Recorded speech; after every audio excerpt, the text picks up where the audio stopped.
नमस्कार, मी पंजाब डक. मी जात आहे नागपूरकडं बुट्टीबोरी. म्हणजे बुट्टीबोरी जात असतंय आणि या ठिकाणाहून आता शेतकऱ्याला महाराष्ट्रातले अंदाज देणार आहे. आता इकडल्या भागात आहे म्हणून आधी सर्वप्रथम पूर्व विदर्भातला अंदाज सांगतो. मी आहे बुट्टीबोरीकडे जात आहे नागपूरकडं. तर या नागपूरमध्ये पूर्व विदर्भातल्या भागातल्या सर्व शेतकऱ्याला सांगू इच्छितो की नागपूर, वर्धा, भंडारा, गोंदिया, चंद्रपूर, यवतमाळ या जिल्ह्यामध्ये जवळपास 20-22 तारखेपर्यंत दररोज वेगवेगळ्या भागात मोठा पाऊस पडणार आहे म्हणून हा अंदाज लक्षात घ्यायचा. विजेच्या कडकडासह पाऊस असणार आहे म्हणून हा पूर्व विदर्भातले नागपूर, वर्धा, भंडारा, गोंदिया, चंद्रपूर, यवतमाळ या जिल्ह्यातल्या शेतकऱ्यांनी हा अंदाज लक्षात घ्यायचा. त्याच्यानंतर परत सांगू इच्छितो की राज्यात पश्चिम विदर्भाकडे वळू. पश्चिम विदर्भाकडे म्हणजे तुम्हाला सांगू इच्छितो आज आहे 15 ऑगस्ट 2025. म्हणजे अमरावती जिल्हा, अकोला जिल्हा, वाशिम जिल्हा, हिंगोली जिल्हा, त्याच्यानंतर बुलढाणा जिल्हा या शेतकऱ्याला सांगू इच्छितो की जळगाव जिल्हा आजच म्हणजे रात्रीच्याला म्हणजे तुमच्या पश्चिम विदर्भामध्ये अमरावती, अकोला, वाशिम, हिंगोली, त्याच्यानंतर बुलढाणा, शेगाव भाग, परतवाडा, त्याच्यानंतर अचलपूर, दर्यापूर या भागामध्ये आज रात्रीच्याला खूप जोराचा पाऊस पडणार आहे. काही काही ठिकाणी मुसळधार पडणार आहे, कुठं अतिमुसळधार पडणार आहे. आणि तुमच्या इकडे म्हणजे पश्चिम विदर्भामध्ये तुमच्या 5 जिल्ह्यामध्ये जवळपास 22 तारखेपर्यंत 22 ऑगस्टपर्यंत पाऊस राहणार आहे आणि 23 ऑगस्टला पावसाचं प्रमाण कमी होणार आहे. म्हणून हा पश्चिम विदर्भातल्या शेतकऱ्यांना अंदाज लक्षात यायचा.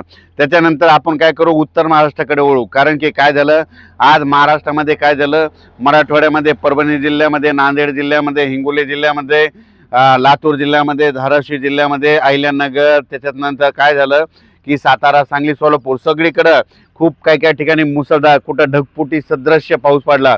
आणि आता काय झालं की अहिल्यानगर आणि कोपरगावच्या शेतकऱ्याचे, त्याच्यानंतर इकडे येवला तिकडल्या शेतकऱ्याचे मला फोन यायलेत. जळगावकडं, नंदुरबारकडं पाऊसच नाही. तर तुम्हाला सर्व शेतकऱ्याला सांगू इच्छितो की म्हणजे जळगाव जिल्हा झालं, नंदुरबार जिल्हा झालं, धुळे जिल्हा झालं, नाशिक जिल्हा झालं, कळवण तालुका, त्याच्यानंतर येवला, रावे या सगळीकडं सर्व शेतकऱ्याला सांगू इच्छितो की जळगाव जिल्हा, नंदुरबार जिल्हा इकडं देखील म्हणजे आज म्हणजे रात्रीच्याला खूप ठिकाणी जोराचा पाऊस पडणार आहे. म्हणून उत्तर महाराष्ट्रातल्या सर्व शेतकऱ्यांसाठी आनंदाची बातमी. आता पाहू शकता हे वर्ध्याकडून बुट्टीबोरीकडे जात आहे. इकडं देखील विजेच्या कडकडासह जोरदार पाऊस सुरू झाला आहे आणि इकडं देखील आज आणखीन म्हणजे जवळपास 23 तारखेपर्यंत पूर्व विदर्भात जोरात पाऊस पडणार आहे. सध्या मी पूर्व विदर्भात आहे म्हणून तुम्हाला सांगू इच्छितो. तर या ठिकाणी परत सांगू इच्छितो की नंदुरबार जिल्हा, जळगाव जिल्हा, धुळे जिल्हा, त्याच्यानंतर कोपरगाव तालुका, त्याच्यानंतर वैजापूर, सिल्लोड, कन्नडचा भाग काही, त्याच्यानंतर जळगाव जामोद घाटाच्या खाली त्या भागामध्ये आज 15 ऑगस्टला रात्रीच्याला तुमच्या इकडे चांगला दमदार पाणी पडणार आहे. वड्या नाल्याला देखील पाणी येणार आहे म्हणून हा अंदाज लक्षात यायचा. त्याच्यानंतर नाशिकला देखील खूप पाऊस पडणार आहे. त्याच्यानंतर संगमनेर, त्याच्यानंतर कोकण पट्टीला देखील पाऊस पडणार आहे, मुंबईला देखील पडणार आहे म्हणून हा अंदाज लक्षात यायचा. पण राज्यातले आता परत सांगू इच्छितो की आता मराठवाड्याकडे वळू. मराठवाड्यामध्ये सांगायचं झालं तर आज आहे 15 ऑगस्टपासून ते 22 ऑगस्टपर्यंत म्हणजे 15, 16, 17, 18, 19, 22 तारखेपर्यंत दररोज मराठवाड्यातल्या म्हणजे 7 जिल्ह्यामध्ये लातूर जिल्हा झालं, परभणी जिल्हा झालं, हिंगोली जिल्हा झालं, नांदेड जिल्हा झालं, जालना जिल्हा झालं, त्याच्यानंतर संभाजीनगर, धाराशिव जिल्हा, बीड जिल्हा या भागामध्ये जोराचा पाऊस पडणार आहे. म्हणून दररोज जिल्ह्याचे वेगळ्या म्हणजे दररोज मराठवाड्यातला वेगवेगळा जिल्हा धरणार आहे आणि खूप जोराचा असा पाऊस पडणार आहे. म्हणून मराठवाड्यातल्या सर्व जिल्ह्यातल्या शेतकऱ्यांनी हे अंदाज लक्षात घ्यायचा. आणि बीड जिल्ह्यातल्या शेतकऱ्याला सांगू तुम्ही जरा सतर्क. तुमच्या बीड जिल्ह्यामध्ये, लातूर जिल्ह्यामध्ये म्हणजे बीड जिल्हा, लातूर जिल्ह्यामध्ये आणि त्याच्यानंतर पाथर्डी, अहिल्यानगरच्या ह्या पट्ट्यामध्ये म्हणजे जवळपास म्हणजे कडा, आष्टी, जामखेड ह्या पट्ट्यामध्ये जवळपास म्हणजे 15 ऑगस्टपासून ते 22 ऑगस्टच्या दरम्यान तुमच्या इकडे अतिमुसळधार पाऊस पडणार आहे. तुमच्या बीड जिल्ह्यातल्या सगळ्या नद्याला पाणी येणार आहे. हे 8 दिवसात एकदा जोराचं पाणी येणार आहे. म्हणून बीड जिल्ह्यातल्या शेतकऱ्यांनी, लातूर जिल्ह्यातल्या शेतकऱ्यांनी, धाराशिव जिल्ह्यातल्या शेतकऱ्यांनी हा अंदाज लक्षात घ्यायचा। त्याच्यानंतर अहिल्यानगरमध्ये पाथर्डीकडे येतो, त्याच्यानंतर करंजी घाट येतो, तिकडे देखील खूप पडणार आहे आणि तुमचे छोटे छोटे तळे सगळेच ह्या पावसामध्ये भरून जाणार आहेत, म्हणून हा अंदाज लक्षात घ्यायचा। त्याच्यानंतर परत एक सांगू इच्छितो की आपल्या महाराष्ट्राचं म्हणजे मराठवाड्याचं परभणी जालना जिल्हा याचं ताण भागवणारं जायकवाडी धरण हे जवळपास आता भरत आलंय। तर तुम्हाला एक सांगतो, आता जे उद्याचा पाऊस पडणार आहे म्हणजे आज 15 ऑगस्ट म्हणजे 16 ऑगस्ट पासून म्हणजे 15 ऑगस्टच्या रात्रीपासून उत्तर महाराष्ट्राकडे लगेच पावसाला सुरुवात होणार आहे। म्हणजे 15 ऑगस्ट पासून ते 22 म्हणजे 23 ऑगस्ट पर्यंत नाशिककडं गुजरातकडं तिकडं खूप पाऊस पडणार आहे।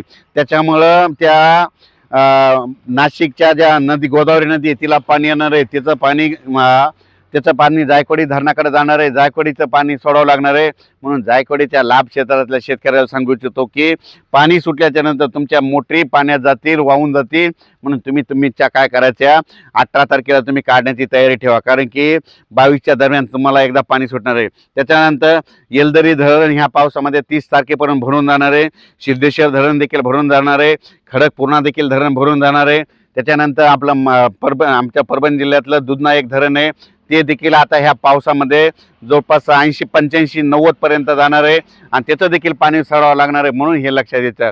आणि त्याच्यानंतर सांगायचं झालं तर फार मात्र पाऊस सगळ्यात जास्त कमी कुठे आपल्या महाराष्ट्रामध्ये परिस्थिती बघितली तर काय झालं की खामगाव तालुका, खामगाव, शेगाव, त्याच्यानंतर परतवाडा, अचलपूर त्या भागामध्ये, त्याच्यानंतर घाटाच्या खाली जळगाव, जामोद, नांदुरा या भागामध्ये पाऊस कमी पडलेला आहे। तर त्या सर्व शेतकऱ्याला अंदाज सांगू इच्छितो की आज 15 ऑगस्ट म्हणजे आज रात्रीच्याला तुमच्याकडं म्हणजे शेगाव, खामगाव, परतवाडा, त्याच्यानंतर घाटाच्या खाली जळगाव जिल्हा, धुळे जिल्हा, नंदुरबार जिल्हा या भागामध्ये आज मध्यरात्रीला जोरदार पावसाला सुरू होणार आहे, म्हणून हा अंदाज लक्षात घ्यायचा। सांगायचं म्हणजे तर या पावसात कोणताही गाव, कोणताही तालुका वंचित राहणार नाही, म्हणून हा अंदाज लक्षात घ्यायचा। आपल्या गुजरातच्या बॉर्डरचे जे शेतकरी आहेत, गुजरातमध्ये देखील अतिवृष्टी होणार आहे, म्हणजे 18 ते जवळपास 24 ऑगस्टच्या दरम्यान गुजरातमध्ये अतिवृष्टी होणार आहे, म्हणून गुजरातल्या शेतकऱ्यांनी देखील हा अंदाज लक्षात घ्यायचा। मध्य प्रदेश देखील खांडवा झालं, खांडवा, बेतूल ह्या भागातले मराठवाड्याच्या बाजूच्या लगतच्या शेतकऱ्याला सांगू इच्छितो की तुमच्या देखील बेतूल झालं, खांडवा झालं, तुमच्या महाराष्ट्राच्या लगत जे तालुके आहेत तिकडे देखील जोराचा पाऊस पडणार आहे, म्हणून हा अंदाज लक्षात घ्यायचा।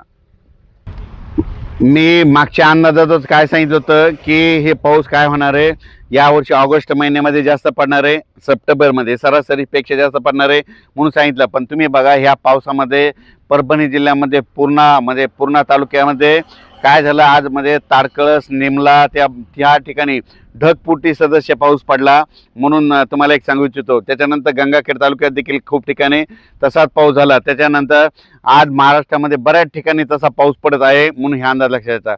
त्याच्यानंतर काय झालं, कोपरगाव आणि इकडं साकूर, संगमनेर त्या भागाकडे पाऊस कमी होता। आज मात्र रात्रीच्याला म्हणजे 15 ऑगस्ट नंतर 15 ते 22च्या दरम्यान तिकडे देखील पाऊस पडणार आहे, म्हणून त्या देखील शेतकऱ्यासाठी आनंदाची बातमी। कोपरगाव, शिर्डी, राहता सगळीकडे म्हणजे हा पाऊस चांगला पडणार आहे, कन्नड भागात देखील पडणार आहे, म्हणून हा अंदाज लक्षात घ्यायचा। नांदेड जिल्ह्यामध्ये सगरोळी झालं, बिलोली झालं, धर्माबाद झालं, त्याच्या नायगाव तालुका तिकडे देखील सगळ्या भागात पाऊस पडणार आहे। लातूर जिल्ह्यात देखील 15 ते 22च्या दरम्यान म्हणजे आज 15 ऑगस्ट ते 22च्या दरम्यान खूप पाऊस पडणार आहे। तुम्हाला 23 तारखेपासून लातूर जिल्ह्याला सूर्यदर्शन होणार आहे। 23 पासून 23, 24, 25 2-4 दिवस शेतीचे कामे करायला भेटणार आहेत, म्हणून हे अंदाज लक्षात घ्यायचा। राज्यात आता सांगू इच्छितो ज्या भागात अद्यापही पाऊस पडलेला नाही त्या सगळ्या भागात मात्र ह्या 22 ऑगस्ट पर्यंत सगळीकडे पाऊस पडून जाणार आहे, म्हणून हा अंदाज लक्षात घ्यायचा।